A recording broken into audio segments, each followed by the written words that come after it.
Not everything that glitters is gold. In the heart of the city, where dreams rise and fall with the sun, 3 university students chase wealth, blinded by its promise. When a mysterious rich man offers them a taste of luxury, they step into a world darker than they ever imagined. What begins as excitement soon turns into whispers in the shadows, eerie laughter in empty halls, and a chilling realization some deals are paid for with more than just money. This is their story, a tale of temptation, terror, and the price of greed. Thank you for watching King's Folk Tales and Stories.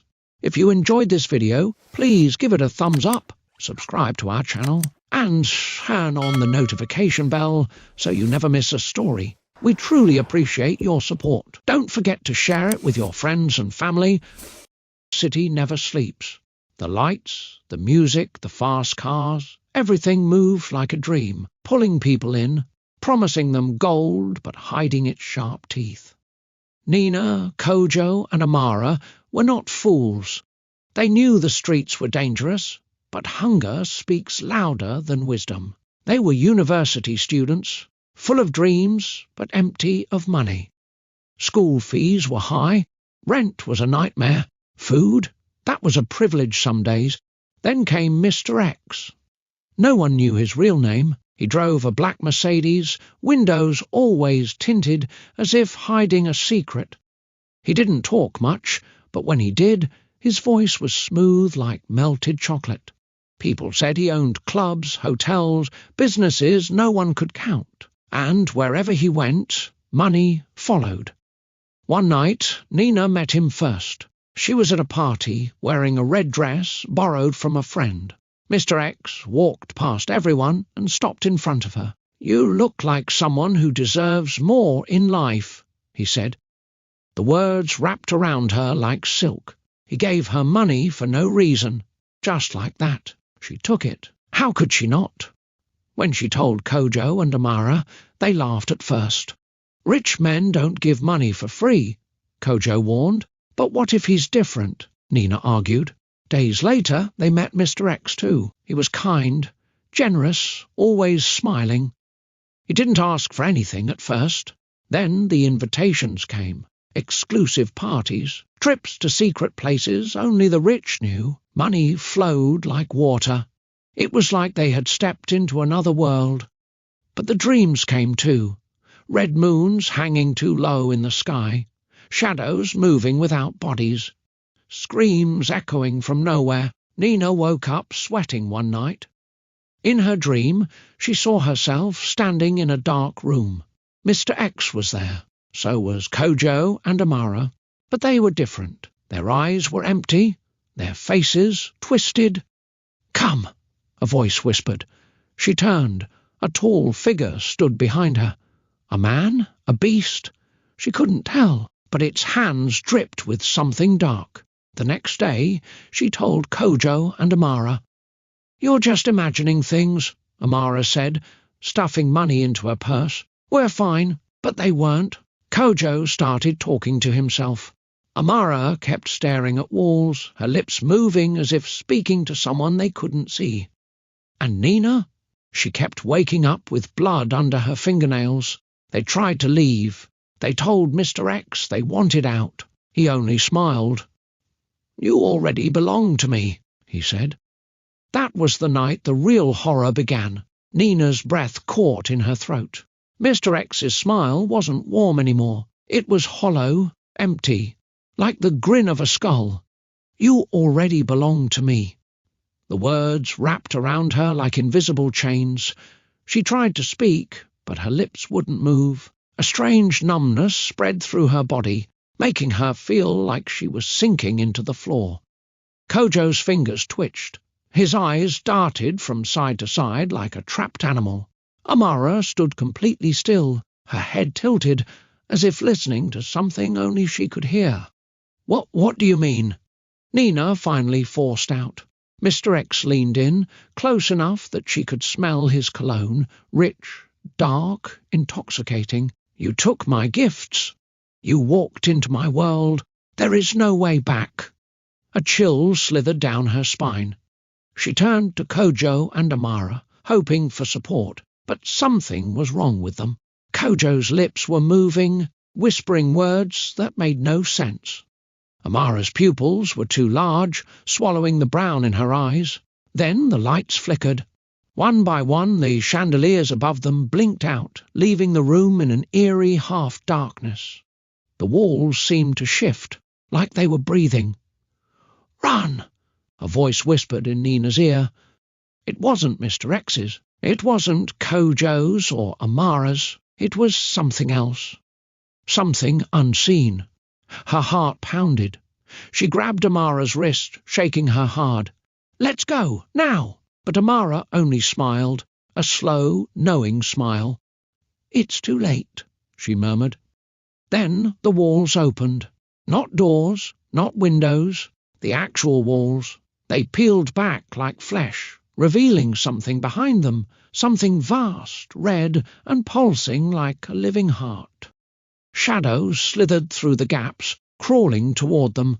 Kojo let out a choked scream. He clawed at his own face, his nails raking over his skin as if trying to peel something away. "I can see them," he gasped. "Oh God, I can see them now."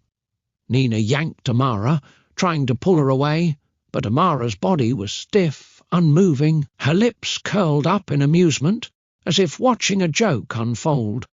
"They have been waiting for you, Nina," Mr. X said, his voice almost gentle. Nina turned to him, her hands trembling. "What are you?" He chuckled. "A door, a passage, a collector." His eyes darkened, turning into twin pools of black. "And you, my dear, are the key." The shadows reached Nina's feet. Cold, wet, crawling up her legs, she screamed, and the world shattered. Nina's scream tore through the room, but the sound felt small, swallowed by the crawling darkness. The shadows wrapped around her legs, creeping higher, their touch cold and slimy, like 1,000 unseen hands pulling her down into something deep, something endless. She kicked, twisted, tried to fight, but the grip only tightened. Kojo was still clawing at his own face, his eyes rolling back, his body convulsing like something was trying to break free from inside him. His voice had turned to desperate mutters, speaking in tongues, words that did not belong to him. "Amara." She just stood there, smiling. "Amara, help me!" Nina gasped, her voice breaking. Amara tilted her head, her eyes reflecting something unnatural, something red. "But, Nina." Her voice was slow, dreamy, like she was in a trance. "You're already part of it." Mr. X stepped closer. His eyes, those two black pits, were no longer human. They were endless, deep. They swallowed the light. "You asked for wealth," he murmured, "for power, for a better life. I never asked for this." Nina spat, struggling harder. His smile widened. "Didn't you?" The shadows reached her waist, curling over her arms. Her body began to shake violently, as if something inside her was resisting, pushing back. Then the whispers started. Low, raspy, coming from nowhere and everywhere. "She is waking. The door is opening. She belongs to us now." Nina's breath came in sharp, panicked gasps. She turned to Kojo, but his body had gone still. His hands, covered in scratches and blood, hung limply by his sides. His head twitched. His lips parted, but when he spoke, it wasn't his voice anymore. "We see you." Nina's blood turned to ice. Kojo's head jerked up, his eyes completely black. His mouth twisted into a grin, too wide, too unnatural. "She is ready," he said, his voice layered, as if more than one person was speaking through him. The room shook. The air thickened, pressing against Nina's chest, making it hard to breathe. No, this wasn't real. It couldn't be real. The walls pulsed, the red glow inside them growing brighter, like something was pushing to get through. And then the shadows yanked Nina down. She fell, not onto the floor, not into a pit, into something else, something vast, something endless. Darkness swallowed her whole. Nina gasped awake. She wasn't in the room anymore. She was standing in the middle of a street, her street. The university was in the distance. Students walking by, laughing, carrying books, living their normal lives. The sun shone brightly, the air warm and filled with the scent of roasted corn from a roadside cellar. Had it been a dream? She turned. Nina turned sharply, her breath still uneven. The city moved around her as if nothing had happened. Cars honked, people walked by, chatting, laughing, normal. Too normal. She touched her arms, her face. She was real. The world was real. But something was wrong. Her heartbeat was too loud in her ears. Her street felt stretched, like a picture slightly distorted. The colours were too bright, the sounds too sharp. The sun hung too low in the sky, though it was only afternoon. And then she noticed the whispers, faint, hiding beneath the noise of the city. She is back, but not the same. She is ours now. She spun around, searching for the source. No one was looking at her. No one seemed to hear it. Her stomach twisted. Where was Kojo? Where was Amara?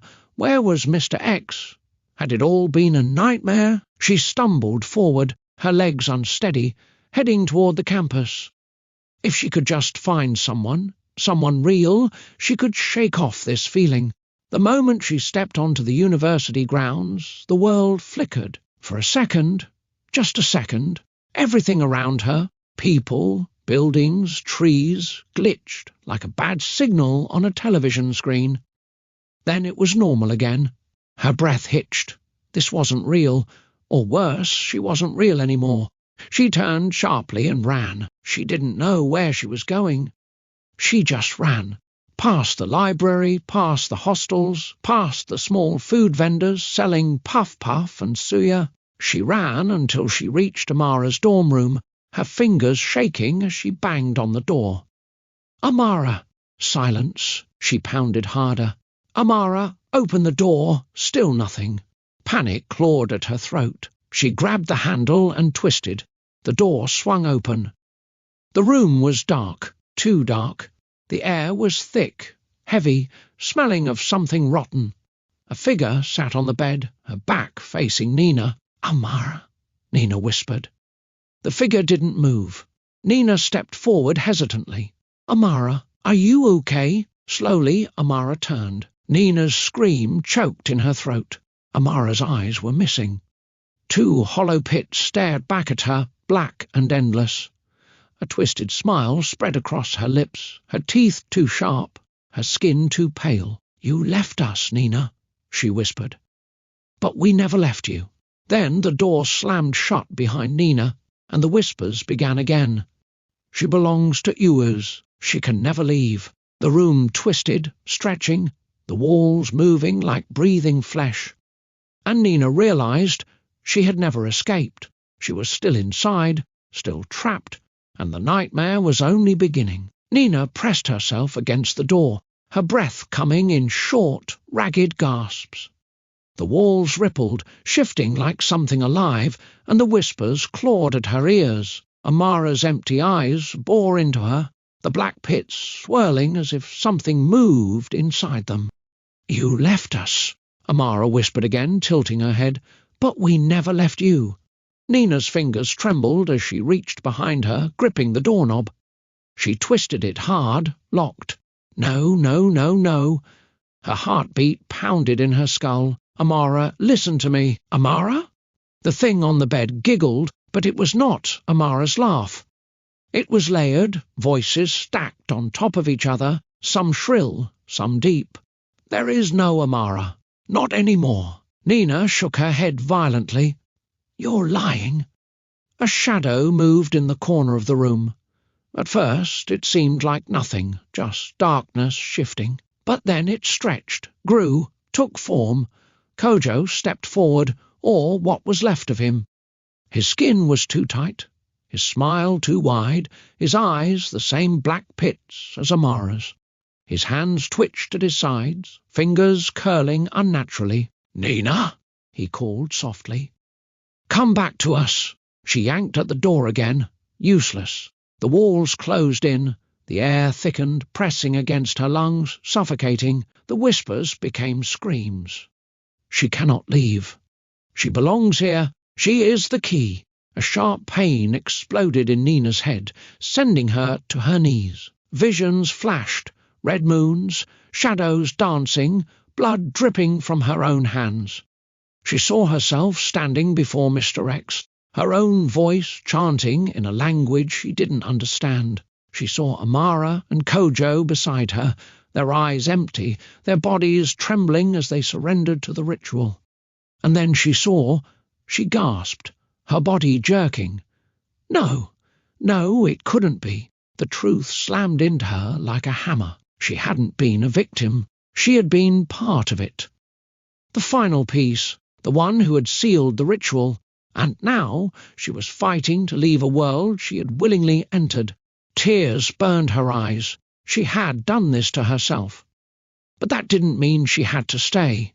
She sucked in a breath, forcing the fear down. She had to break it. Ignoring the shadows creeping toward her, she closed her eyes and reached deep inside herself, past the fear, past the whispers, past the chains that held her. She saw the moment it happened, the exact second she had sealed her fate, the blood oath, the cut on her palm, the words she had spoken. Take what I have, give me what I seek. She hadn't understood it then, but she did now. And if she had given something, she could take it back. Nina opened her eyes. She stood slowly, lifting her shaking hand. The air around her cracked, the shadows shuddering. I take it back, she whispered. The room trembled. I take it back, she screamed, digging her nails into her palm until blood welled up. Kojo and Amara's bodies twitched violently, their mouths opening in silent screams. The whispers turned to wails. The walls began to collapse, the darkness swallowing itself. Then a hand grabbed her wrist. She turned sharply. Mr. X. He stood inches from her, his face unreadable, his grip cold as ice. You can't undo what's been done. Nina's chest heaved, sweat dripping down her back. Watch me! She wrenched her hand free, pressing her bloody palm to the floor. A flash of white light exploded from her fingertips, blinding. The room cracked open, and the shadows let out a final, deafening shriek. And then silence. Nina's eyes fluttered open. She was lying on cold, wet ground. The sky above her was deep blue, no red moons, no whispers, just silence. She pushed herself up. She was back. She turned slowly. Kojo and Amara lay beside her, their bodies motionless.